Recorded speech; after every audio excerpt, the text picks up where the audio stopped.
We'll give people a few more minutes, maybe 2 minutes, and then get going.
Okay, let's get going.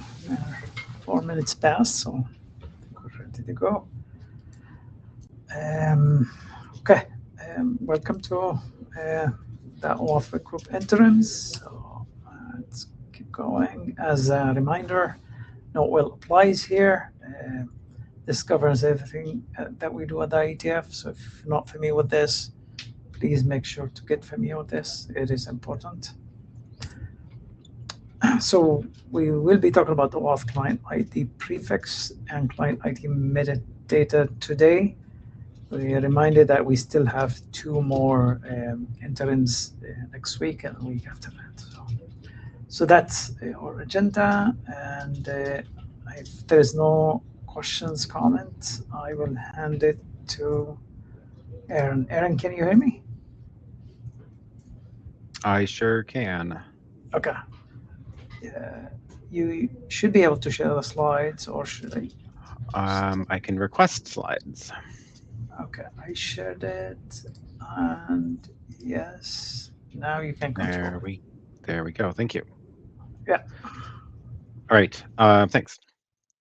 So I want to give a quick overview of this document and talk about some of the progress and changes since the last time we met and discussed this one. So client ID metadata document, first what it is. This is the idea of establishing the pattern of a client publishing its metadata at a URL, analogous to authorization servers and resource servers publishing their metadata at a URL. The vocabulary is leverages the existing dynamic client registration registry of client vocabulary. And so anything that you would have put into a dynamic client registration or other ways you would have used that vocabulary apply to this JSON document as well. Um, the path to the client metadata document, the URL is not specified. It can be, it's up to the implementation. Um, there is one note in here that it might be displayed to the end user on the OAuth consent page. So it's useful to have something that looks nice. And that's, whether it's displayed is going to be up to the discretion of the authorization server. But in any case, the idea is that this URL that points to the metadata is used as the client ID in the authorization request. So instead of a client having to pre-register or using dynamic client registration to get a client ID from the authorization server, the client provides its client ID to the authorization server. The top JSON is an example of what you might find in the metadata document. This is a pretty minimal example of, it does need to include the pointer back to itself and the other information you would find to be things like the name, the homepage of the client, a logo that could be displayed, and also importantly, a list of redirect URIs supported by the client, which is um, effectively registering, quote, registering the redirect URIs for this client. And then, yeah, that client ID would be used in the authorization request. Why do this? Pre-registration of clients is what we typically have with most OAuth clients today. And for many things, this works just fine. However, there are some scenarios where pre-registration is not possible. And that's when the client developer does not have a prior relationship with the authorization server. So some examples of that might be things like it's an open source chat app that's going to be connecting to a self-hosted chat server where anybody can spin up a new server. That pattern applies generally. So whether that's Mastodon, WordPress, whatever kind of open source, self-hosted server where there might be someone who publishes an app into the iOS App Store, and they want to use that with let people bring their own servers into that. There's also the pattern of federations, where entities can join federation through a trust chain rather than pre-establishing registrations with each other again. And then the most recent example of this occurring is in the MCP ecosystem, where it's not necessarily these are self-hosted servers, but that it's again the pattern of the MCP client developer does not have a prior relationship with the MCP server, because the idea is that users can bring their own, connect their client to arbitrary servers. So plenty of examples of reasons why pre-registration is not possible. There is, however, some potential solution to this in the OAuth world, which is dynamic client registration. This is essentially the only real alternative to pre-registration currently.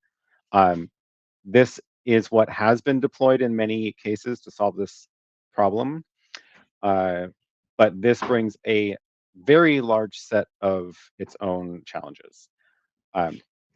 So the idea with dynamic client registration is if the client is not previously known to the authorization server, it would, the first time it starts, register itself at the authorization server.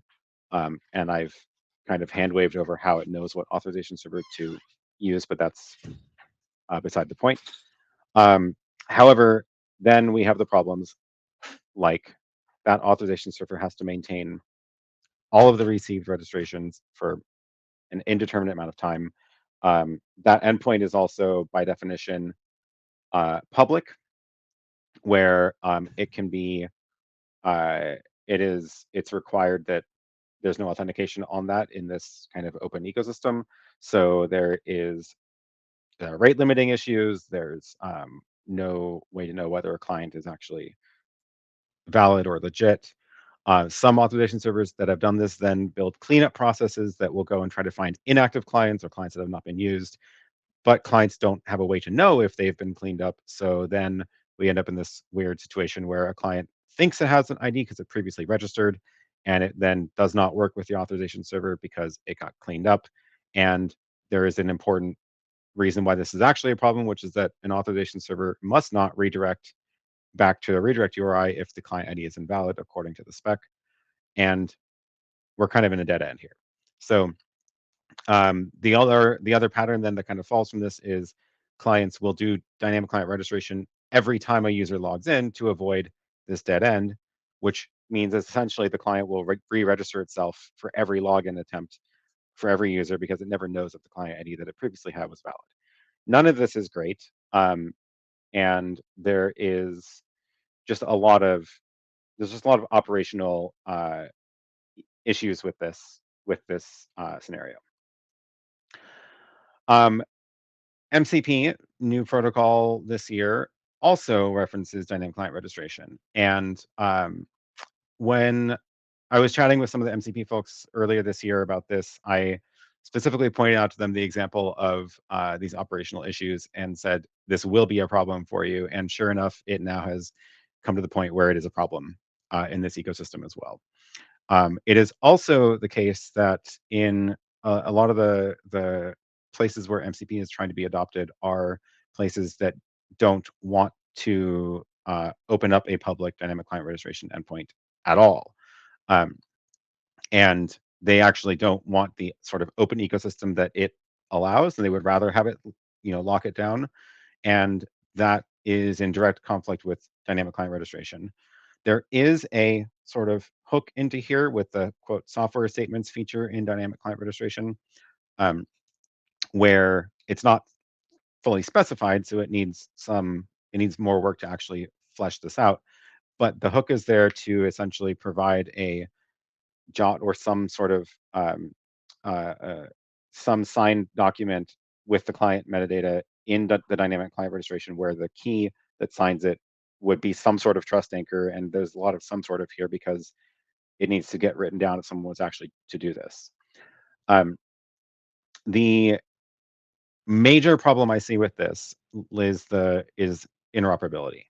Essentially, if we have a situation where some servers want a closed down, lockdown ecosystem, where they only allow certain clients in, and some servers want a totally open ecosystem where they will take anybody, then if we go down this road of further specifying dynamic client registration, we end up essentially bifurcating the ecosystem into clients that work with the open ecosystem servers and clients that don't don't work with the ones that require pre-read or a lockdown ecosystem because they don't implement the software statement feature of DCR. Essentially, clients may end up not being able to be used with servers that care about the software identity. And I also think this is a dead end of fleshing this out. So back to client ID metadata documents. Why is this a better solution here?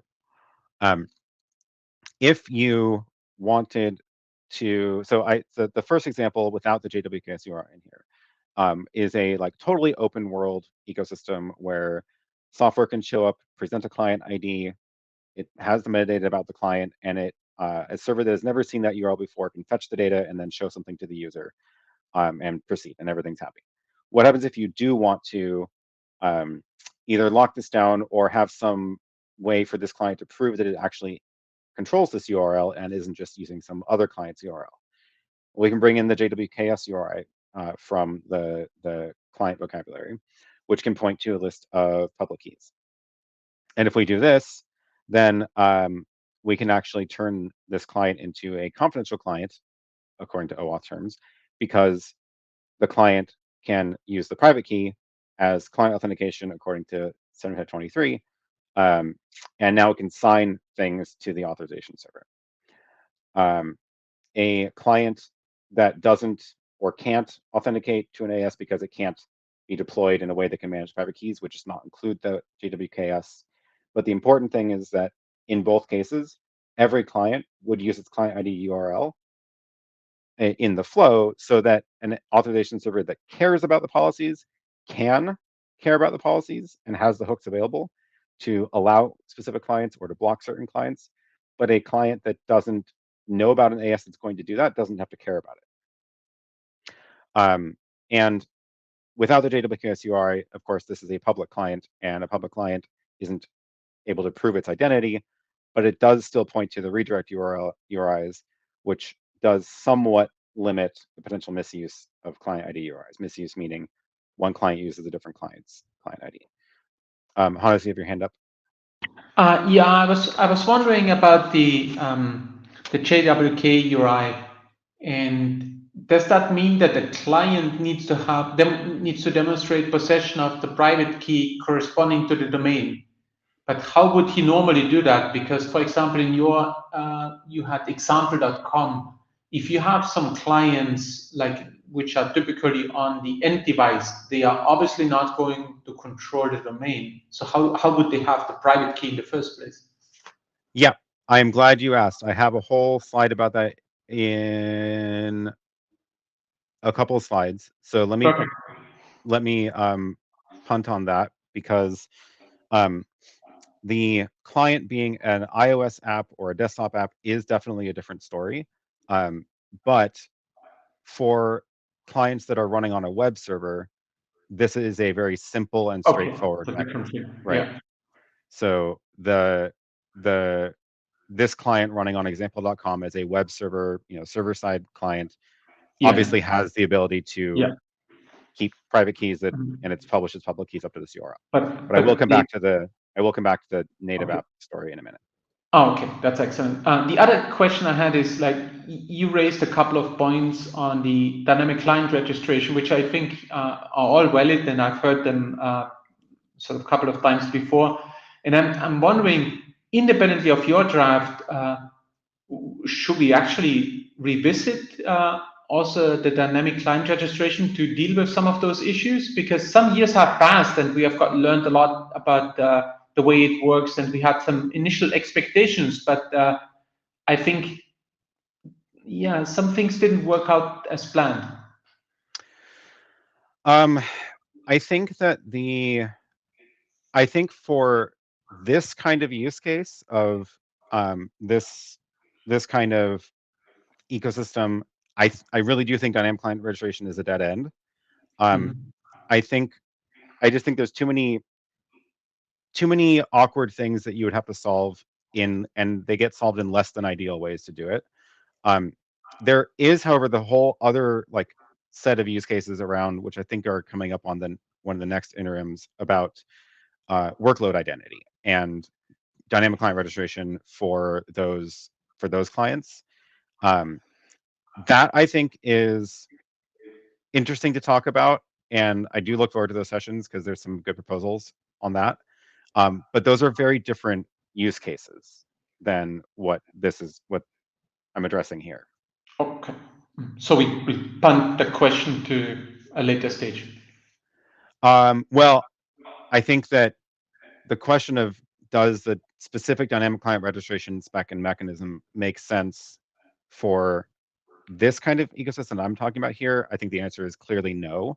And I don't think it's worth solving the problems with DCR for this. But that's not to say that DCR can solve other use cases that are more like around workload identity and things. So I think those are worth talking about.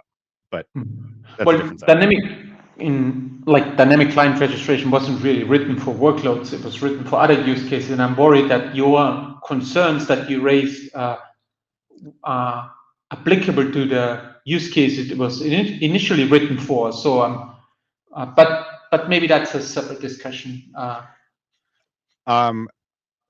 Yes, it's very possible that the problems that I've identified for these use cases would also apply to workload use cases, but I think we should do that analysis. Okay, but later on when we know more. Yeah. Okay. Yeah. Thanks. Cool. Okay. So yeah, so back to this, we've got a simple example of a confidential client able to publish public keys at a URL, and now we can use that to authenticate requests to the AS, and we've got a web server-based client that can show up to an previously unknown authorization server and prove its identity based on the domain name. That's cool. One other use case / concern that I've heard about is I don't want my AS to go around fetching arbitrary URLs because a user shows up at the authorization endpoint with a URL here. That is fine. You can want your AS to work that way. And this can still be a useful mechanism for other aspects of the ecosystem to manage. So there is a set of use cases, some of which we are dealing with, that where a customer would want to actually pre-register the client ID URL so that only certain clients can be used with the AS, but still the rest of the ecosystem is smoothed over by using a URL that the client provided.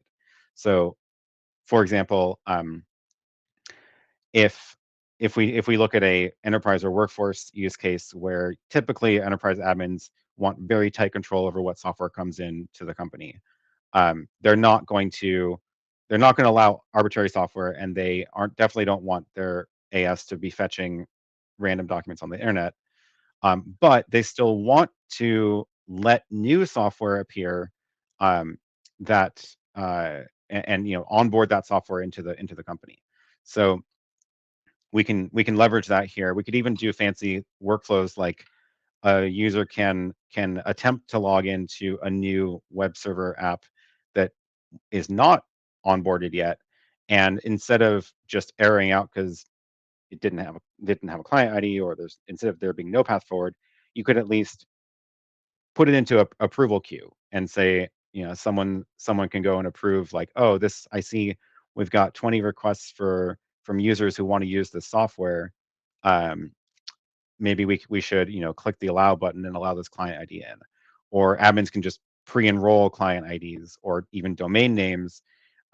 But again, the most important part of this is that all of that stuff around fancy enterprise management is like, some people just don't care about it. Certainly a lot of client developers won't care about it, but they don't have to do anything special to enable those use cases if these client IDs are URLs.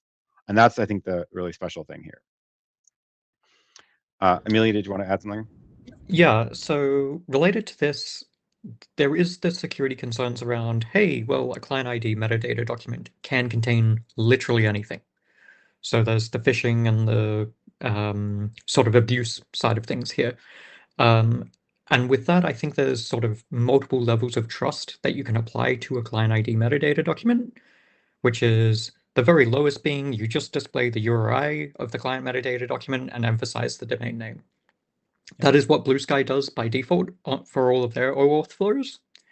But there's also, like, you could have some sort of trust level where if a client is used by n number of users, maybe it looks for maybe it displays the client name. If it's approved by a moderator, maybe it displays the client icon, or I'm forgetting what the attribute is, but yeah, there is the icon that can be in client ID metadata documents.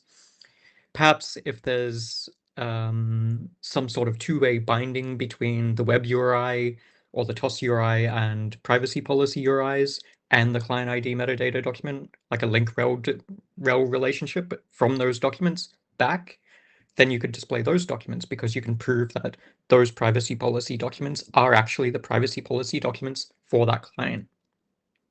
So there's a whole bunch of additional security sort of step-ups that you can have here around, besides that you can have in order to increase the user experience and the security of the system as a whole, besides just manual approval of client ID metadata documents. So you can sort of incrementally increase their privileges. Yeah, thanks for that. That's super helpful context. And again, I think the important thing to remember there is that is all possible if you care about it, and if the authorization server wants to do that stuff, and the client doesn't need to know about it. The client just presents its document, and everything else kind of falls from there. Whereas a lot of the other ways of solving those problems involve the client doing a lot more work or doing special work to solve some of those problems. So inevitably, it won't happen all the time because not every client developer is even aware of the range of potential issues.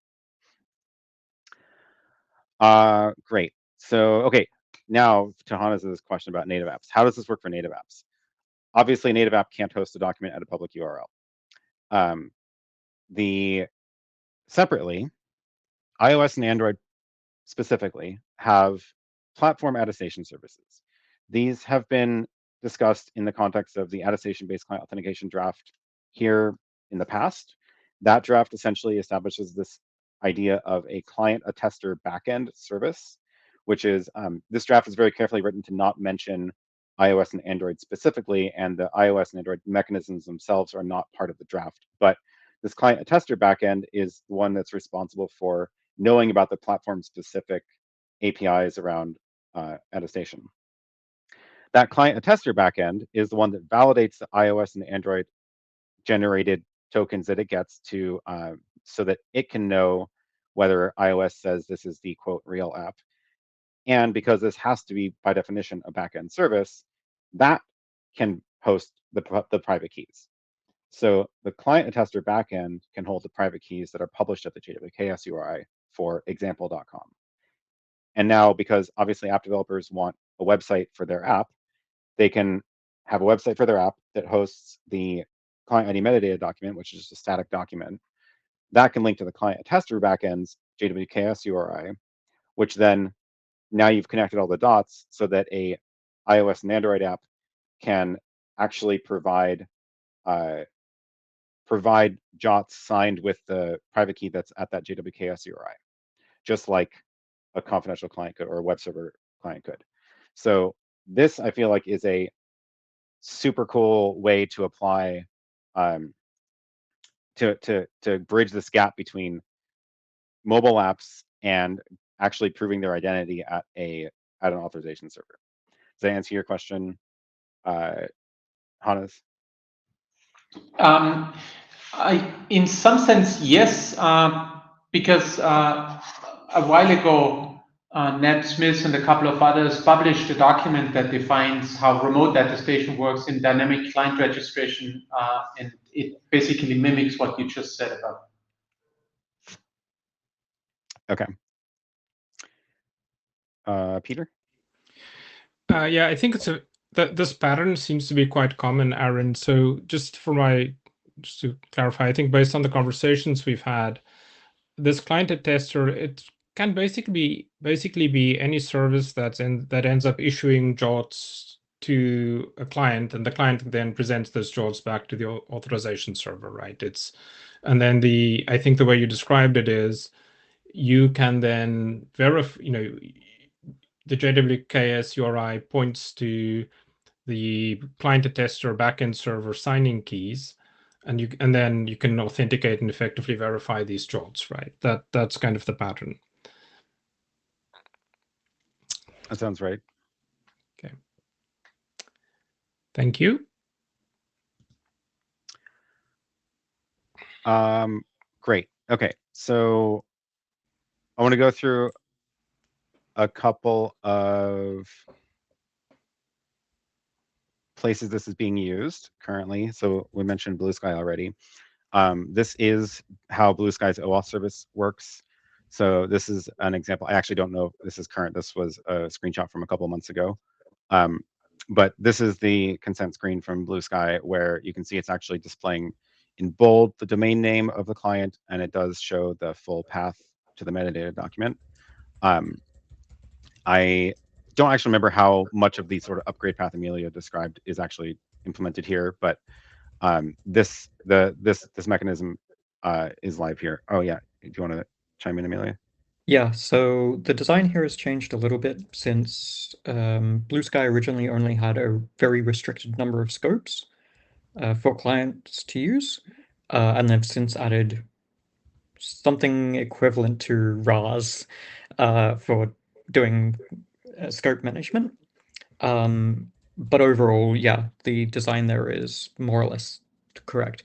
They do have the idea of a trusted client, which is currently only the Blue Sky client. And there was some discussion the other day about, what are the other ways that we can improve this experience? And I think it was Brian Newbold said that we could have, like, for instance, lists of clients that people trust, and we share that amongst the PDSs, because this screen here is actually self-hosted. So this is a screen that is actually on the PDS or the data storage server, and that might be Blue Sky, it might be self-hosted.social, it might be whoever else. So it's important to note that this screen is not centralized. It is decentralized authorization servers. So sharing that data amongst them is something that is being looked into. But yeah, so far there's only strictly trusted by the authorization server and untrusted. Cool, thanks. I've also done some experiments of playing with this in relation to FedCM.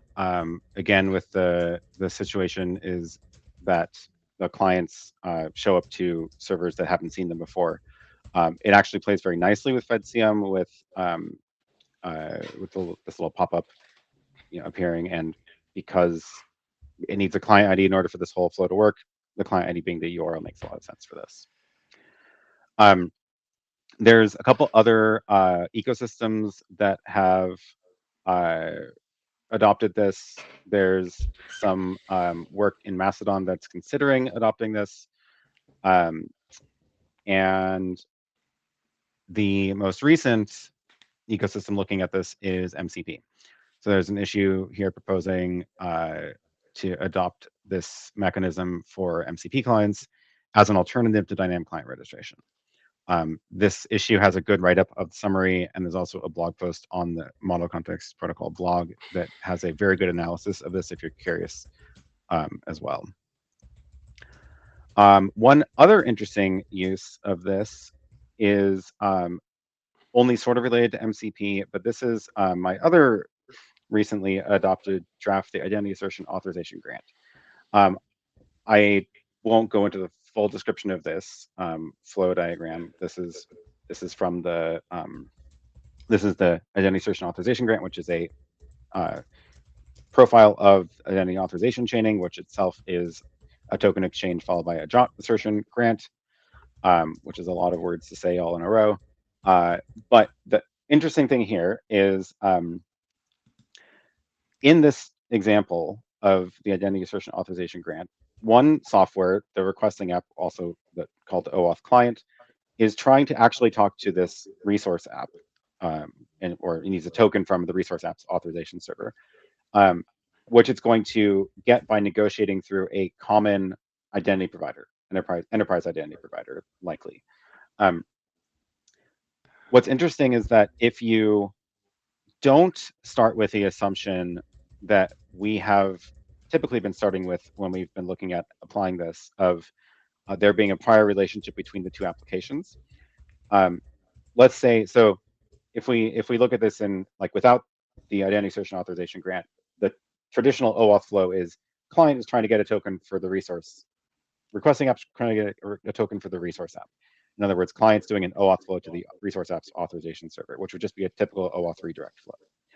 That, again, requires that this client is registered at this authorization server, according to how most of OAuth works. If we assume that relationship already exists, then we can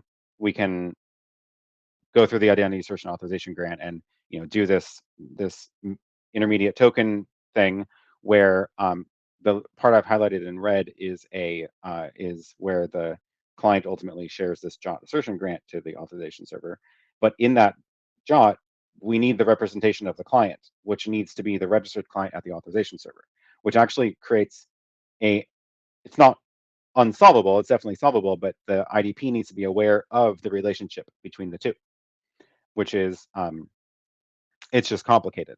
So if we don't start with the assumption that those two applications have a prior relationship, we could actually leverage client ID metadata documents here, where if both of these clients have URLs, then they actually didn't need a prior relationship. And if they both trust this IDP, because it's the enterprise IDP that they trust for SSO, then everything just kind of works and just falls into place using the client ID URL in this JOT as the access token request.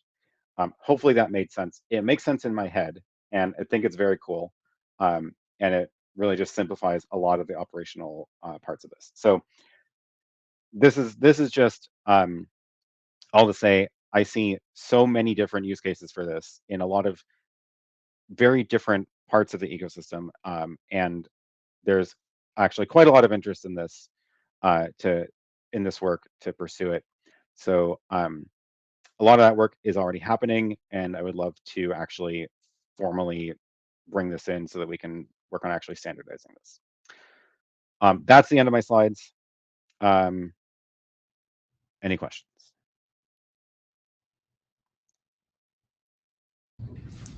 Emilia. Yeah, there was the point of the client ID prefix,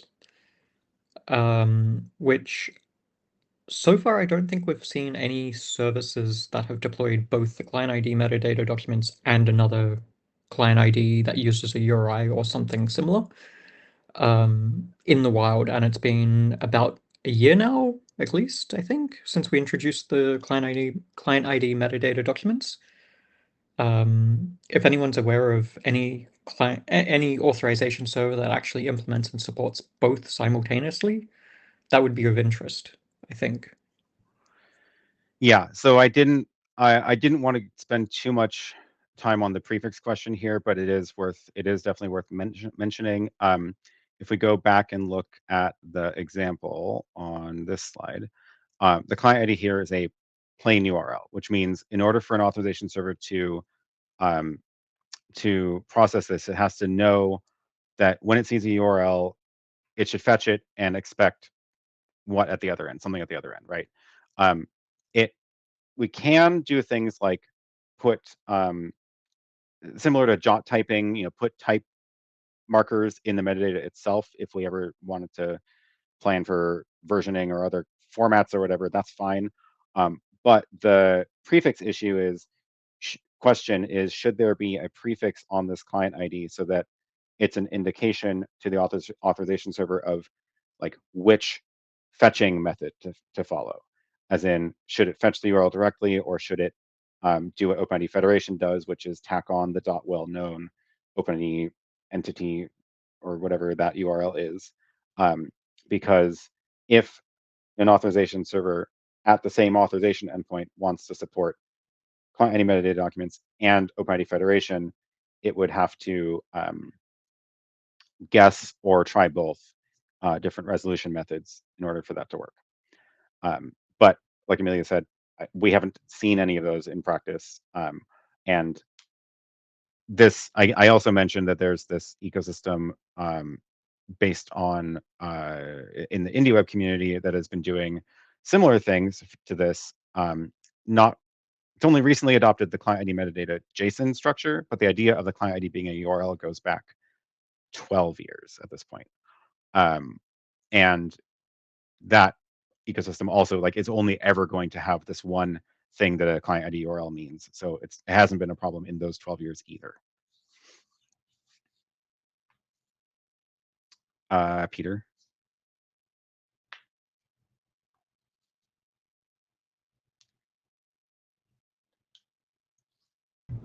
Peter, we can't hear you if you're speaking. Oh, I'm muted. There we go.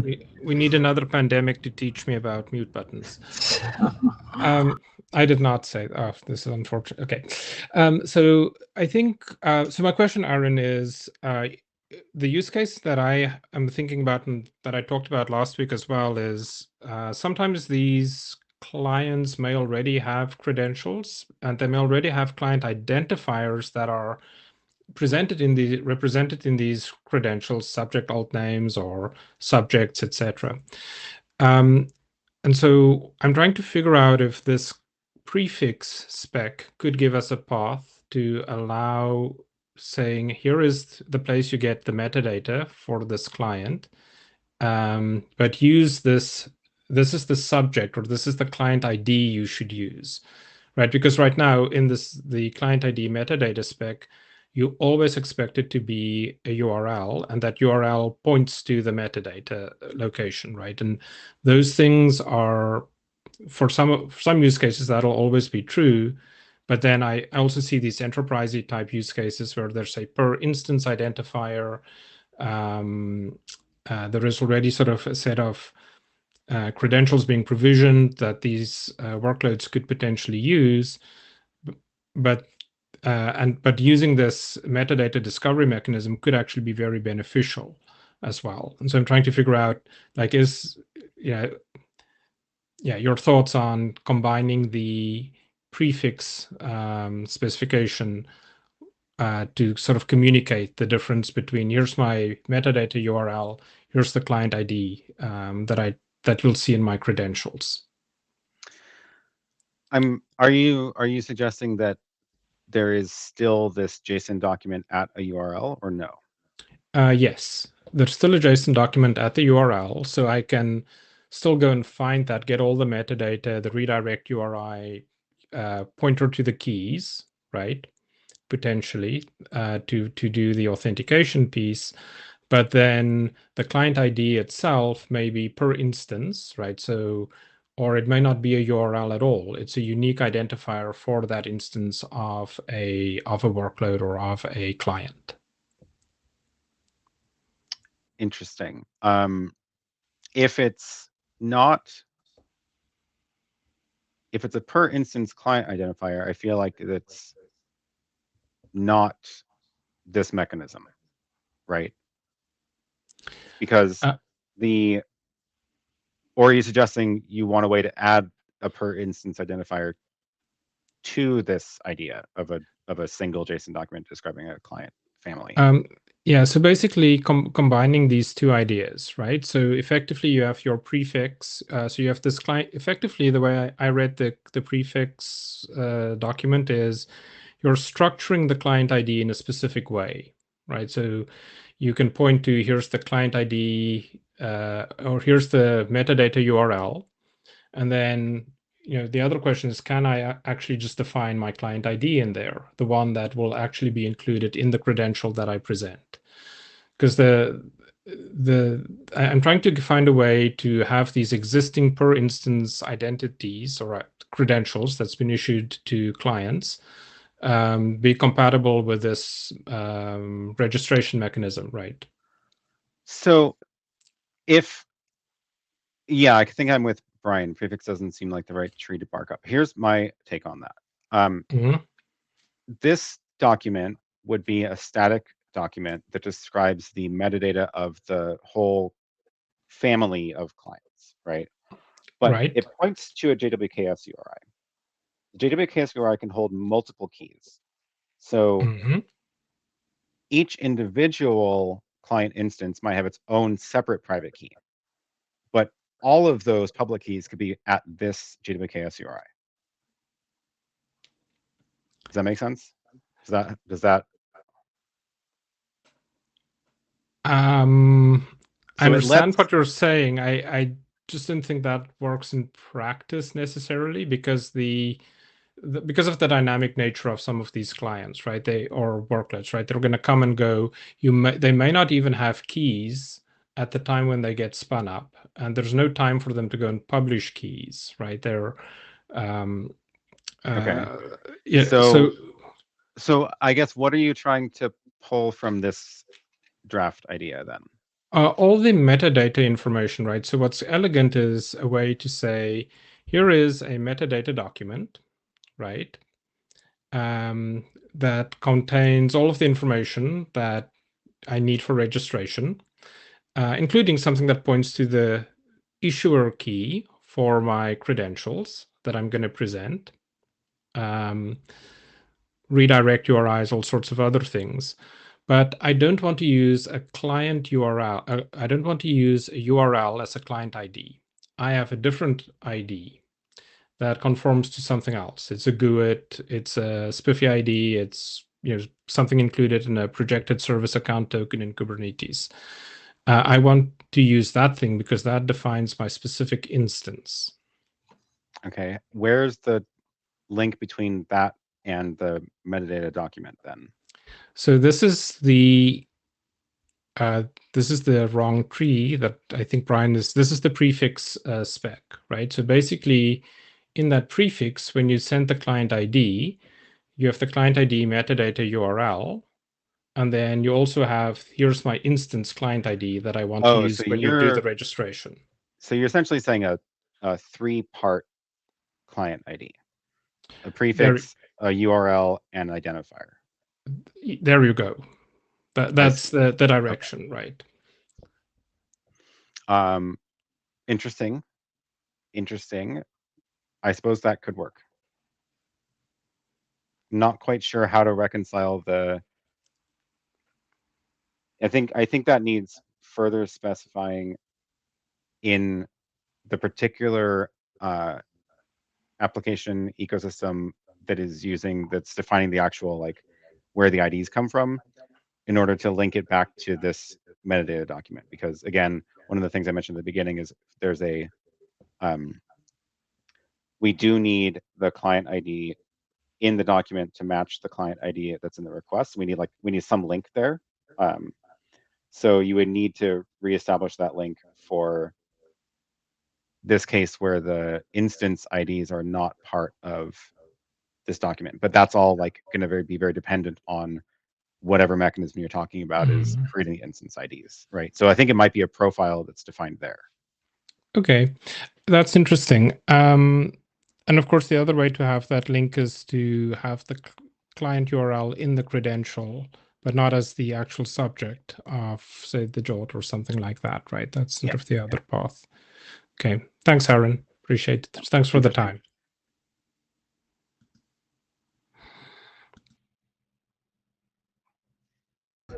Go ahead, Emilia. Another point here that might be worth mentioning is the /client.json part that we've shown in all of these slides. That's currently not specified in the client ID metadata document spec. There is an issue open about it, about what should the path be. I know that Blue Sky, for instance, does have some requirements on the path. For instance, it must end in .json, and I think there's another path segment that they require. And for instance, if the path segment that they have includes like /OAuth /client ID client metadata.json, then they will just trim that part of the path part off the URL, and they'll just show the host name instead of showing the full client ID metadata document URI. That is something that we should possibly consider for the draft, but it's still TBD. Yep. And I remember there was another related point to that, which is if you create some limits on the path, it reduces the amount of potential abuse of having the AS fetch other documents. Yeah, exactly. Because it would limit them to fetch only documents that match a certain pattern, which is less of a smaller range. Yeah. I do also want to point out, because I know somebody's thinking it, this is not a distributed DOS vector potential, because there is no amplification happening. So one request to the OAuth server can cause that server to request one URL. So there's the potential for an authorization server that doesn't have any restrictions on what it supports and will always auto fetch the metadata to be used to fetch arbitrary URLs, but it's not an amplification vector. It's just a one-to-one. So it's not as bad as it sounds. It's also not necessarily a one-to-one there, because the authorization server does have caching for the client ID metadata document. So if you request a bad URL once, then it goes straight through. I was saying at worst, it's like a poorly implemented authorization server that is not doing any mitigations or any caching or any rate limiting or things like that, is still just a one-to-one. Yeah, interestingly enough, the Blue Sky codebase does actually include a list of forbidden URLs for client ID metadata documents, where the authorization server will not accept them at all under any circumstance. And it includes a list of, I think, 100 top domains that we know aren't currently OAuth clients for Blue Sky or at protocol. And that's also a reasonable approach for mitigating this sort of thing.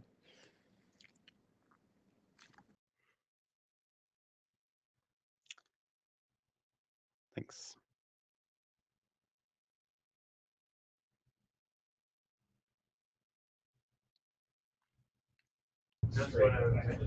Ryan.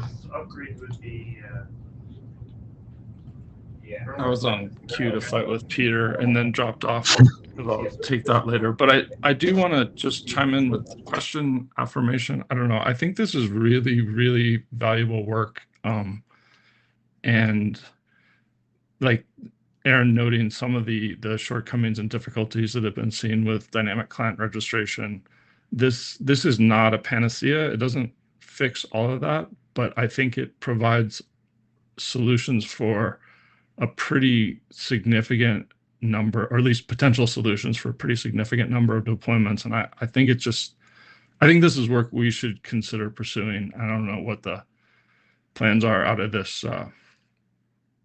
this interim, but but maybe we should consider a call for adoption. And I guess I would then ask, like, what the relationship with the prefix document is, whether or not it's truly a prerequisite. I've kind of asserted it's not necessarily, but there's some tenuous relationship there that yeah, you're nodding, so I think you know what I mean, because that's good, because I don't know what I'm saying.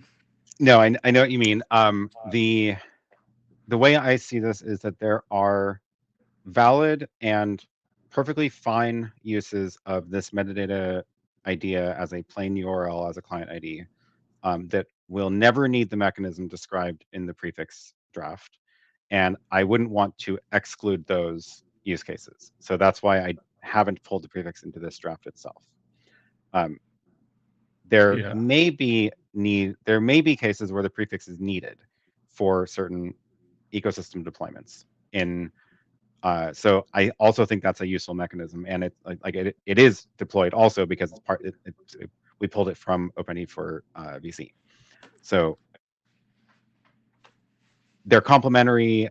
I wouldn't want to tie one to the other. Yes. But yeah. Okay.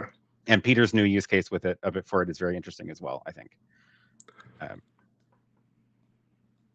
Potentially, I think there's maybe other ways to address his stuff, but we should probably have some dedicated time to that.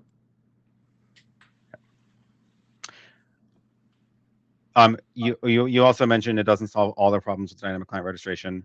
100% agree. It is not attempting to solve all the problems. It is attempting to solve a specific set of them, and I hope I did a good job of explaining all of the things this lets you do that you can't do with dynamic client registration today. I think you did. I was trying to echo back some of that and in support of the work, but also acknowledging that it, like I said, it's not a panacea, but it's definitely good. So okay. So one thing that we do have as an open issue on client ID metadata documents is figuring out sort of the more ephemeral client identifiers. So for instance, in the use case of a development environment, we have said that you might want to have a server that serves up dynamic client that serves up client ID metadata documents. being careful there. So we do have that, but we don't currently have a mechanism through which we can signal to a authorization server, hey, this client ID document only exists for this period of time, completely invalidated after this period of time, because the caching mechanism that we have is more of an optional thing. It doesn't actually provide limitations on the client ID metadata document. It just says, after this period of time, you may want to refetch it, whereas we probably need a mechanism within the document itself to say, after this period of time, you must refetch this document. And if it returns a 404, then revoke all of the access tokens and everything else related to that client ID metadata document. That's an open question, and I'd like input on it, because it does solve a sort of more ephemeral client use case, where we do have these development clients that are people working on their local machines, where they can't, well, the client can't have a public URI unless they use a proxying service to provide them some sort of public URI. So yeah, if there's any thoughts on regards to adding a property to the client metadata as proposed under DCR, then that would be of interest, I think. Some sort of like client expires at, or client not good before, client not good after this time, whatever it is. I think that's going to solve a problem as well here around ephemeral clients. That's a great idea.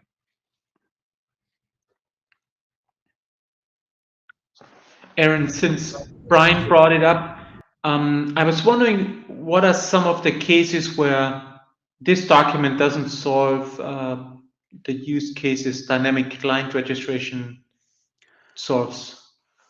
No, other way around. This doesn't solve some of the use cases that dynamic client registration also doesn't solve. So there are still okay. That's yeah. That's a different story. Okay, of course like no solution solves all the problems. Otherwise we would be already long done with our work. Yes. Okay. The main thing that is still unsolved in both is when you don't have a platform attestation service. So iOS and Android do have attestation services. Desktop apps don't have that same sort of built-in mechanism. So it's still unsolved for desktop apps, but it's unsolved worse with DCR. It's just still unsolved by this. Okay, got it. I will drop a link to the blog post from the MCP blog into the chat because it actually has a very good analysis of the differences between DCR and client ID metadata documents. Thank you. Okay. Anybody else have any comments, questions? All of these streamers, it's basically first you set up, hey, I know this is a It seems like the impression I'm getting here that there's interest in this document. It seems to be solving a problem that no other mechanism is solving. So, and seems to be kind of support for kind of maybe calling for adoption for this document. Anybody has any problem with us starting an official call for adoption? Hannes, what do you think before we jump into No, I agree with you. Yeah. Anybody has an issue with us kind of starting maybe officially on the mailing list call for adoption for this?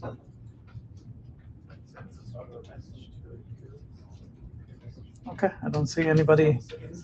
Go ahead, Emilia. So not an issue, but something that I do want to note is historically I've had a hard time getting Mastodon Ganbahar or Gganbahar to actually come and support things within standards communities. So it remains TBD if they will show up or not, but they have signaled to me that they do actually want this implemented and implemented pretty quickly. So yeah, we might get some varying representation from the decentralized social media, social networking services where they want to implement it, but they're not necessarily part of IETF processes normally. Yeah. So that's like small point. They don't have to show up in person or whatever, but if they can review the document and provide feedback, that would be also very useful, right? Yeah. And that's probably what I would most likely push for, is for getting them to review the document and say, yes, we like this, or no, we don't like this, or these are the concerns we have. Perfect. But it might be a little bit hard to get that within the IETF processes, just because of the nature of these communities. Okay, yeah, understood. Thanks, Emilia. Peter. I just want to confirm the call for adoption, that's for client ID metadata only, or for or also for the prefix document? I was thinking about client ID metadata. That's me too. Yeah. Okay. Yeah, I think we should treat the prefix question separately. Okay. Any other comment? Me too. Okay. Okay. Brian is saying me too. Okay. Okay. I think this is good. Thanks, Aaron. Thank you all for a great discussion, and we'll start a call for adoption soon on the mailing list. Great. Okay. Thanks so much. Okay. Second. Okay. Yeah, that's just Emilia has a comment there. That's fine. I think we're done here. Thank you, guys. Thanks a lot. Thank you. Bye. Thank you, Aaron. Bye. Thanks, Peter.